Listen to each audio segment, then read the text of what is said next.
শিয়া যখন হস্তে দিবা তরি আজরাইল শিয়া যখন হস্তে দিবা তরি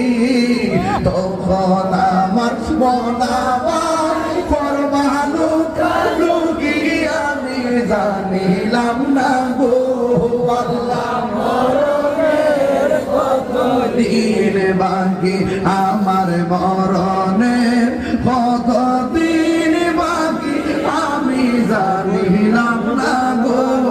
আল্লাহ মরণের কতদিন বাকি আর 40 দিনের আগে ভাইরে মৌতের নিশানি 40 দিনের আগে ভাইরে মৌতের নিশানি জন্দু দেখা ইরানি চোখে দিয়া আমি জানিলাম না গো আল্লাহ মরণের কতদিন বাকি আমার মরণের কতদিন বাকি আমি জানিলাম না গো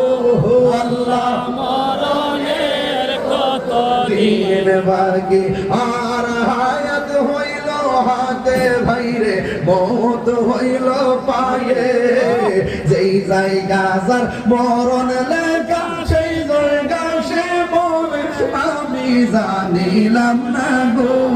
আল্লাহ মরণের কতদিন বাকি আমার মরণের কতদিন বাকি আমি জানিলাম না গো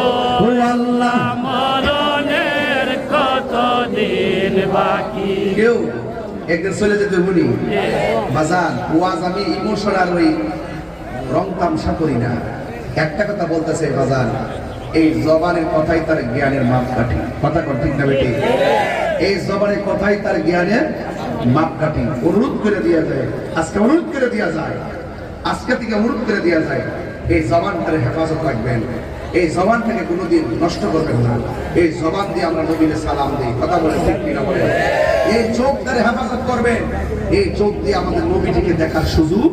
আছে কারণ যদি আমরা এই পৃথিবী ছেড়ে আমাদেরকে চলে যেতে হবে ফামাই ইয়ামাল মিসকালা যাররাতিন খাইরান ইয়ারা ওয়া মান ইয়ামাল মিসকালা যাররাতিন শাররান ইয়ারা যারা যাররা যাররা পরিমাণ ভালো কাজ করবে তার প্রতিদান আল্লাহ হাসর মাঠে দান করবে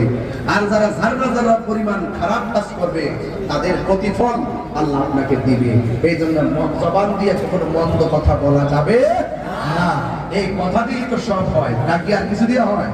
এই পৃথিবীতে যা হইতেছে সব কথার দ্বারাই হইতেছে ভালোবাসা সৃষ্টি হয় কথার দ্বারাই আবার শত্রুতা পয়দা হয় কথার দ্বারাই তাইলে এই কথাটা কিসের মতো জানেন একটা বন্দুক থেকে তীরটা বের হয়ে গেলে যেমন আর ফিরে আসে না এই জবান থেকে কথাটা বের হয়ে গেলে আর ফিরে আসে না এই দুই কান্দের মধ্যে দুইটা ফেরেশতা কিরামান কাতিবিনা ইয়ালামুনা মা তাফআলুন আপনি যা করবেন তাই কিন্তু তারা লিখে ফেলে এই জন্য খবরদার এই জবানের অপবিত্রতা করা যাবে না এই জবানের হেফাজত করতে গিয়ে আপনারা আওয়াজ করে বলুন তো মা বাবার সঙ্গে কি